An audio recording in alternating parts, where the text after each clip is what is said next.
Gladiators, happy Friday. Today is April 16th. Today we're going to read chapter 8 of the testing, and then you're going to make a connection to the novel. So you'll open up the slides, and we're going to read through about a time in history that people were tested unfairly, and they are called the Salem witch trials. So The Crucible is a novel that focused on the witch trials. The definition of a crucible is a metal container in which substances are melted at high temperatures, or a series of severe trials or interactions leading to the creation of something new. So here's some facts. About 5,000 people were said to be considered witches in the 14th and 16th century in Europe. And the first witch hunt in the New World was in Charleston. The Puritan community were more likely to have witch accusations. No one in the New World was ever burned at the stake, which was a good thing.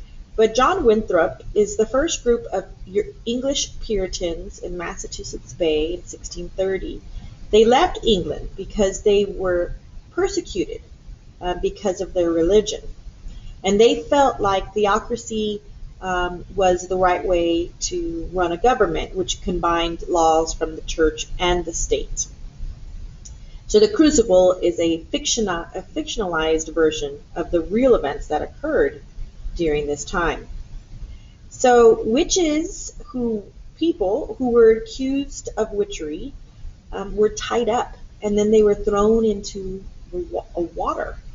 And they felt like if the witches were going to float, if the people floated, then they were a witch because of the evil bodies that dispelled the water and allowed you to float. If you sank, you were innocent. So you can imagine people who knew how to swim would then be condemned as witches, and if you sank, you were innocent. Some tied ropes around the waist of the accused to pull them out if they did sink, but there were a lot of accidental drownings. Another test was the cake test. A cake was made from rye meals, ashes, and urine of the inflicted, and then it was fed to a dog. They thought that the dogs were animal helpers of witches, no cats. It was believed that the dog would fall under a spell of the witch that was put on the inflicted, and then the dog would speak the name of the witch. Yes, very strange. Witch hunters would strip down to the accused and look for a touch of the devil. This was a weird shape or a color or that was not painful. So like mold, birthmarks, sores were all to be witches' marks. So would you be accused of being a witch? Instant death. Some try to burn off any marks to avoid accusation, only to have these burns be used against them. There's no physical evidence that can be found. Hunters resorted to pricking. It was said in the witch book that witches not only felt no pain, but could not bleed. They would be pricked until the desired result was achieved. If there was no pain or no blood comes out. Eventually, professional prickers started up, and they got paid. And they would use dull needles, or they would pierce only the skin to avoid blood. So they would do it so that it would make them seem like they are witches. Scratching was done by victims of witchcraft. It was believed that if a victim scratched the witch and drew blood, and then felt better, it was evidence of witchcraft.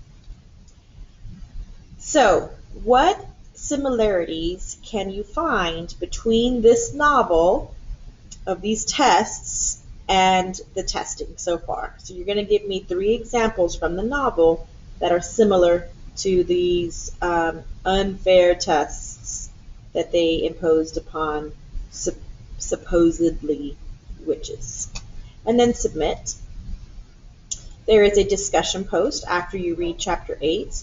What is another example of a real life test that occurred in history? So think about any tests besides the Salem witch trials. Can you think of any tests that people had to go through? Maybe you could think of Ellis Island.